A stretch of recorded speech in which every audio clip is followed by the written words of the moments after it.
After you Is this shit on? Hey, we on then, man. Let me direct it, nigga, because I went to school for this shit. This is my heritage, all I'm inheriting. Money and power, the mecca emeritus. If you're a creative person pursuing your craft and you want to achieve greatness, you know that there are a million things people are always saying you should and shouldn't do. But one of the best ways to figure out how to master your craft is to study someone who's already done it and trace their steps to success. And who better to do that with than Kendrick Lamar, who has undeniably mastered his craft and is arguably the best rapper of our time. So let's take a deep dive into the progression of Kendrick's career so we could boil his success down to 5 incredibly simple steps that you can use right now to take your craft to the next level. Whether you're a musician, painter, or you do martial arts, we can all learn something valuable by studying Kung Fu Kenny. So without further ado, let's step into his dojo. With Damn, To Pimp a Butterfly, Good Kid Mad City, and Section 80 under his belt, it's hard to dispute the idea that Kendrick Lamar is the best rapper of our time.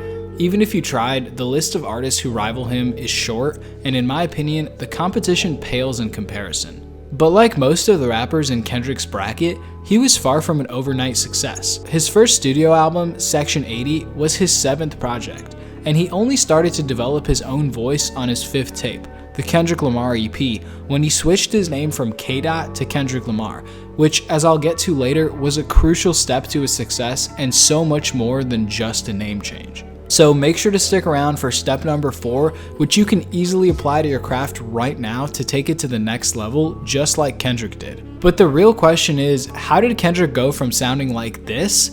Whoever thought young Kendrick would spit so ignorant? Make street disciples go and get a membership. To making some of the best rap music in the history of the genre. And how can you apply that same mindset to succeed at whatever it is you do in your life?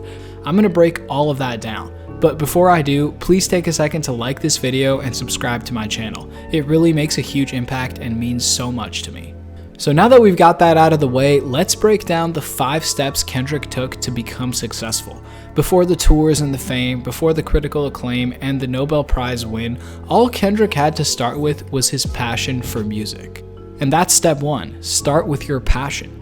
Music was always a big part of young Kendrick's home life, and he was even named after the Temptations singer Eddie Kendricks. At the age of 8, his dad took him to watch Tupac and Dr. Dre film the video for California Love, and that moment impacted him forever. From then on, Tupac became his idol. But as a kid, Kendrick was more into writing poetry until he started writing lyrics thanks to rapper DMX, who Kendrick credits for sparking his interest in rapping. And I know it might sound basic, but passion is crucial to success in anything you do, especially in a creative field, as chances are the money won't start flowing until much, much later, if ever. Even Kendrick had to put out at least 6 mixtapes before having the opportunity to sell an album. And this process of mastering your craft is guaranteed to be a grind, a hustle, and a struggle, with nobody standing over your shoulder to ensure you put in the work. And this is also key to blowing up and gaining a loyal following. Seeing somebody hungry to prove themselves, putting their soul into their craft is infectious, and others will eventually take notice. Just like TDE's president, Punch, noticed Kendrick's talent and dedication at a young age and signed him to his label. But we all know that just passion isn't enough. Back when he was still known as K-Dot, young Kendrick put out a bunch of mixtapes at the ages of 16 and 17. And while glimmers of his skill as an MC came through every now and then, the projects didn't do much to set Kendrick apart from other rappers coming up in the game. His next 2 efforts, No Sleep Till NYC and C4, were also ridden with the braggadocious rap cliches of the early 2000s. But Kendrick did come into his own a bit more with clever wordplay and eccentric flows. Although it was obvious that he was still emulating the styles of his favorite rappers. While Kendrick wasn't standing out, he was going through a crucial phase that is necessary to truly master anything. Which brings us to step 2 in Kendrick's path to success, studying the craft. And when I said I want to sit down and I want to perfect my craft, I really went after studying all the greats, Biggie, Tupac, Jay-Z, Nas. You know what I mean? Just to better my lyrical skills, because I felt they was the best. Pablo Picasso once supposedly said, "Learn the rules like a pro so you can break them like an artist." Driven by his passion, Kendrick was always a dedicated student of rap. He calls Tupac Shakur, the Notorious B.I.G., Jay-Z, Nas, and Eminem his favorite rappers, with Pac being his biggest influence. But before he could change the game forever, Kendrick spent years studying the greats. The only issue is that he studied them a little too well.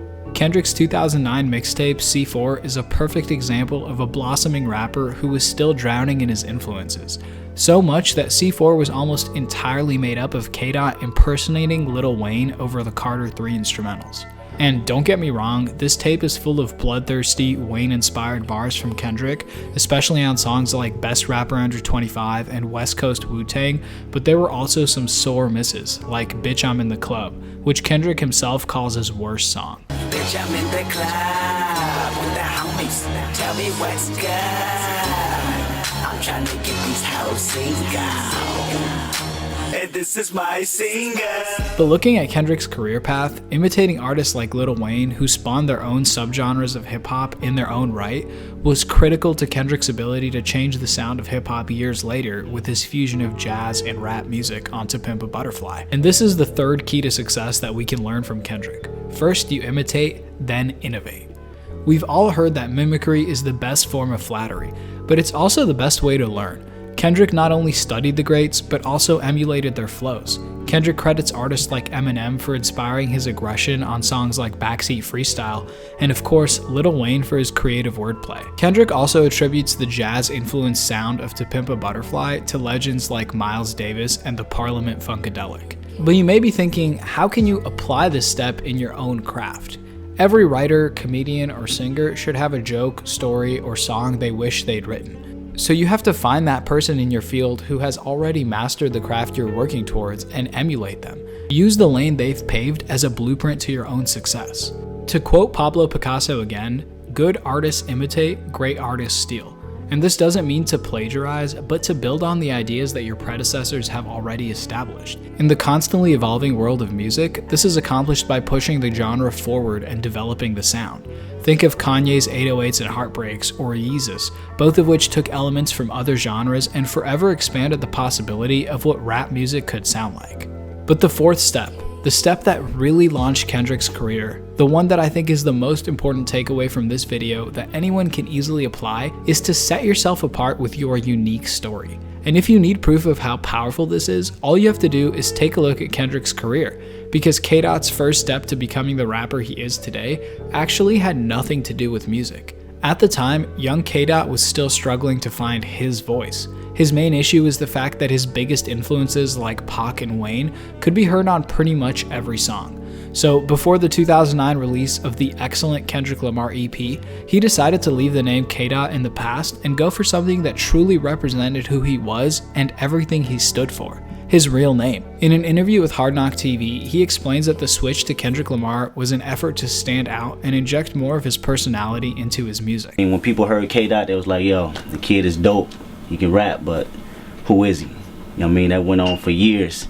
He's just another cat in the streets that can rap good, right? So I was like, you know what? I want people to know who I am as a person and what I represent.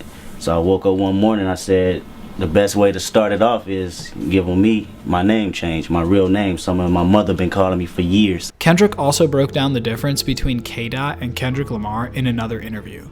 First question, who is K-Dot? K-Dot was just a rapper trying to find his niche, studying all the greats and, taking pieces from each individual styles in rap, you know what I mean? That's K-Dot. Kendrick Lamar is the person, that's a whole nother, you know what I mean? That's me in general, my whole life. You know? Who's Kendrick Lamar?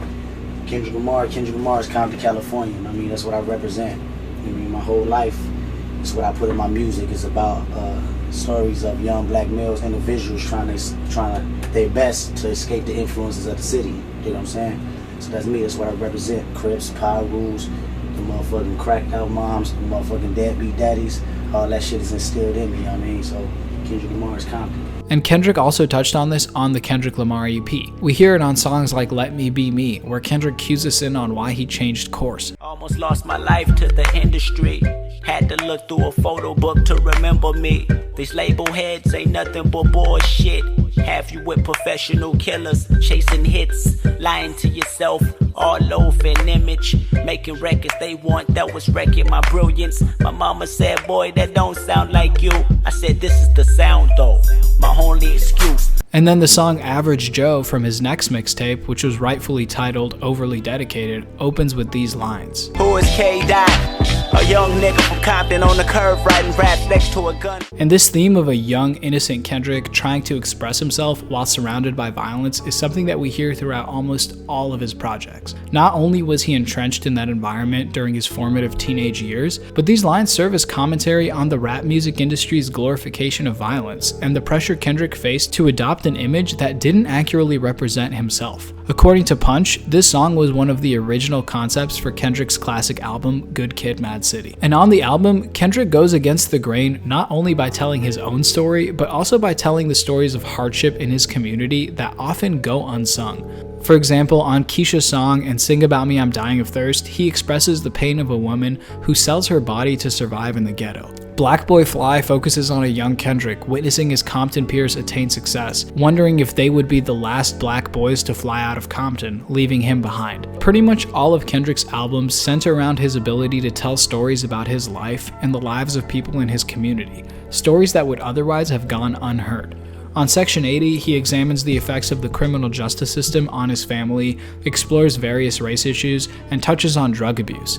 To Pimp a Butterfly showcases the negative aspects of fame and Kendrick's fight to stay connected to his roots while outgrowing his community. Kendrick also touches on his personal battle with depression, survivor's guilt, and imposter syndrome, which I talk about in my video breaking down the song You. And if you haven't seen it yet, I highly recommend checking it out if you want to learn more about Kendrick's childhood and his teenage years, as well as his struggles with mental health. And most recently, on Damn, Kendrick puts his insecurities on full display while building on all of the above themes and masterfully adding to his story on time-bending tracks like Duckworth. By telling these stories that are rarely mentioned and often go ignored by mainstream society, Kendrick sets himself apart from the rest of the rap game. The few conscious rappers who do attempt to touch on these topics often come off as preachy, corny, and boring. They don't seem genuine. Kendrick is able to make these intricate concept albums so riveting because he expresses these ideas through the lens of his own experiences. His authenticity, combined with his undeniable mastery of the art of rapping,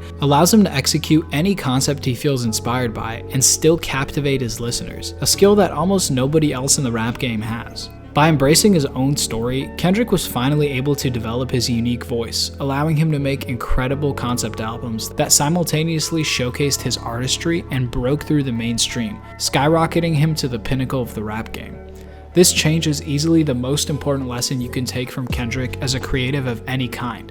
The story you tell best is your own, and imitating others can only take you so far. And I say all this because to even begin using Kendrick's 5-step guide to success, you need to be ready to embrace your true self and be honest and vulnerable.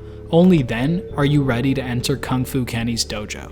But when we look back on Kendrick's discography, there is one other thing that makes him stand out, and that's step number 5. You have to be willing to take risks. Most rappers, they find the sound that works for them and stick to it for as long as possible. Or they just hop on whatever sound is popular at the moment, but not Kendrick. His music grows with him, and he isn't afraid to switch his style up when he feels inspired to do so. Punch even tweeted that TDE knew To Pimp a Butterfly was going to challenge and possibly piss off their fan base, and they took that risk in order to maintain artistic integrity. Considering T-Pab is thought to be one of the best rap albums of all time, it's safe to say that the risk paid off. Not just on To Pimp a Butterfly, but on all of his albums, Kendrick flips the gangster image we're used to hearing in rap music completely on its head. He told Mass Appeal in 2015, "My new meaning for keeping it gangsta is totally different from the usual. It's really about taking care of your family, handling your business, and putting positive energy out there where everybody can benefit from it, not just yourself." And as a creative in any field, if you're not conforming to the current trends, you're taking a massive risk, and it's easy to succumb to self-doubt.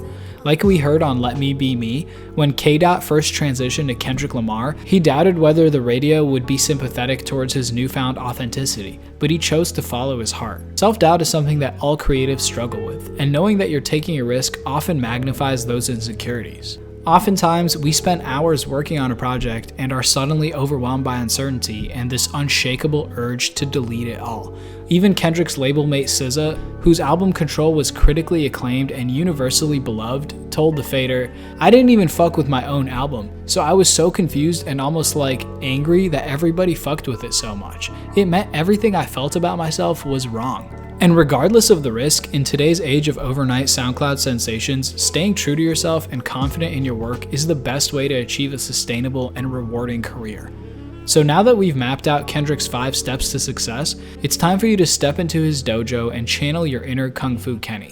Just like most people who are recognized as the greatest in their given field, Kendrick didn't just find success by chance. It wasn't lost somewhere waiting for him to stumble upon it. He was overly dedicated to his craft and took the 5 steps we talked about to succeed on his own terms. And while I can't guarantee that following these 5 principles will win you a Pulitzer Prize or turn you into Kung Fu Kenny, his remarkable transformation proves that all of us have the potential to become the greatest without sacrificing what makes us unique.